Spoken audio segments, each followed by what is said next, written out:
When Prabhupada went to America, there were already some Indians who were preaching some spirituality over there. There was one Mr. Mishra, Dr. Mishra, and he told Prabhupada, "You are going to tell them about 4 regulative principles? Are you mad?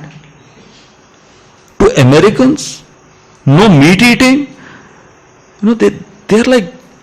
They're born with sausages and steak and all that.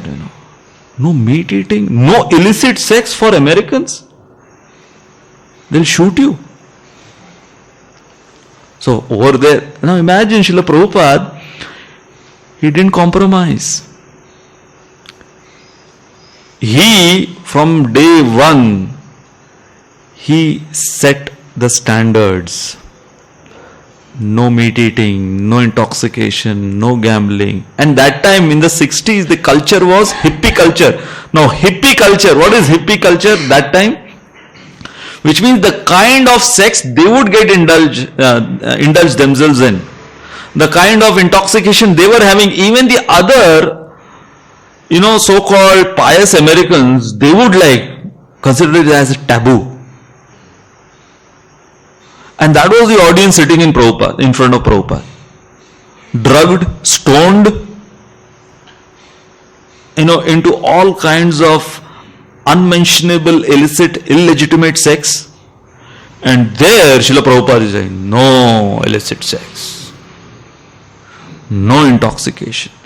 So it was not just this no which Prabhupada gave, because sometimes you will find people, they don't like tea and coffee. Sometimes they are vegetarians because they can't stand meat for so many reasons. Like there was this one Bob Cohen, American. He was a vegetarian. He came to Prabhupada and he found out that these Hare Krishnas are vegetarian. So he thought that Prabhupada will be impressed. So he approached, I am one American you must have met, I am a vegetarian. So Prabhupada said, so? Even monkeys are. Even monkeys are vegetarian. So just becoming a vegetarian, just following the 4 regulative principles, Prabhupada said, when one follows these 4 regulative principles, one becomes a human being. That's the beginning of human form of life. Then comes spirituality later on. So when Krishna said Abhyasa and Vairagya, that's what Prabhupada gave. Abhyas generally, in Marathi also, Abhyas generally, what do we understand Abhyas? Kitab lo, Abhyas kara. Abhyas kartoy, Abhyas karaychay, Abhyas. Now imagine if you take that meaning, if you have a book, your engineering book, uska abhyas kar rahe ho, and there is TV going on, and there is radio going on, and somebody who is chatting loudly, gossiping, all these sounds all around you, will you be able to focus properly in that abhyas?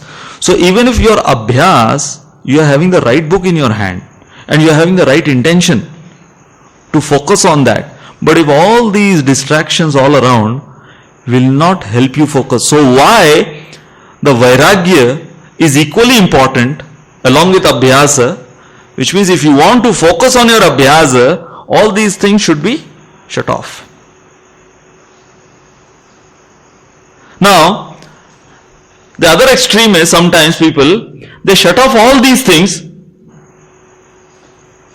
and they shut off the book also. मतलब TV बंद किया, radio बंद किया, इन सब का मुंह बंद किया, लाइट भी बंद कर दिया और फिर आंखें भी बंद किया. No! Practicing principles, if it is like shutting off all these distractions, then you have to open the book and do the abhyasa. So both, they have to go hand in hand. That's what Krishna is saying.